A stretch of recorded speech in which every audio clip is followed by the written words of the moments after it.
Are you new to Dead by Daylight? Or are you new to the killer side of the game and you're thinking about becoming a trapper main? Well, whatever the case, I'm here to tell you a few things that you must avoid if you are playing as a trapper. My name is Blexfer and let's get straight into the video.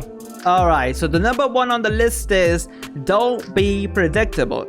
Experienced survivors know very well where a trapper usually places his traps, and so they will always expect a trap at those common locations. Now, I know for survivors to know all the common spots depends on their experience level of playing against a trapper, but the majority of the people can guess the common places even without having much experience of playing against one. So, avoid placing all your traps in areas where they will most likely expect them to be. Instead, try to place them where the survivors won't be able to guess and would not know until they run into them. Surely mastering the art of trap placement takes time and experience, so I recommend you to spend more time playing trapper and try to notice in which areas of the map survivors are acting extra cautious while you chase them. This will give you an idea of where to place the trap and which areas to avoid.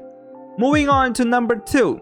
Don't start chase without traps. Many people playing as trapper tend to start chasing a survivor without holding a trap in their hands. A trap is the only power of a trapper, and without one, he isn't as strong as he could be. So going in a chase without a trap basically means chasing without any powers. So it is wise to always keep at least one trap with you before committing to a chase. If you don't already have one, then you can either pick it up before starting the chase or pick one while you're chasing them. Of course, if they lead you to a trap, that is. Since trapper is an M1 killer, having a trap with you during chases will help you deny any loops and potentially land a hit on survivors. Moving on to tip number 3. Don't be repetitive.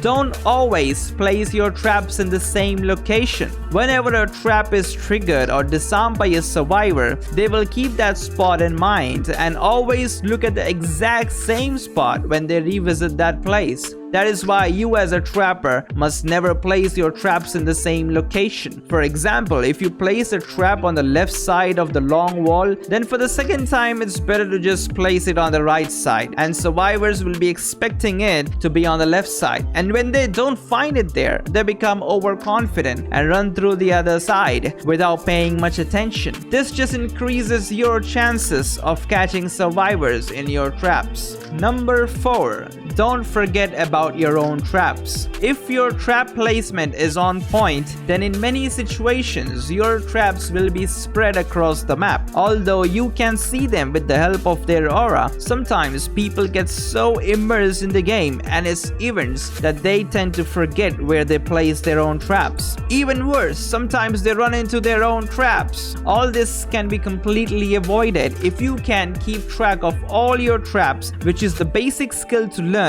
when playing as a trapper. Knowing where all your traps are does not only allow you to force survivors to these areas, but also allow you to pick up traps along the way during the chases. It's like building a strategy on the move. If you want to know why this point is important, then watch the video in the description. It was my first game as a trapper. You'll see exactly what happens when you forget where you place your own traps. And the last but not the least, don't force chases where there are no traps. Like I said in the previous point, people sometimes get more focused on the survivor. That's why they don't pay attention or fail to pay attention to their surroundings. This could sometimes lead to situations where you start chasing a survivor in the area where there are no traps, and even you are not carrying one. As an M1 killer, this will be a huge disadvantage for you. So try your best to avoid scenarios like these by forcing the survivors to run into the areas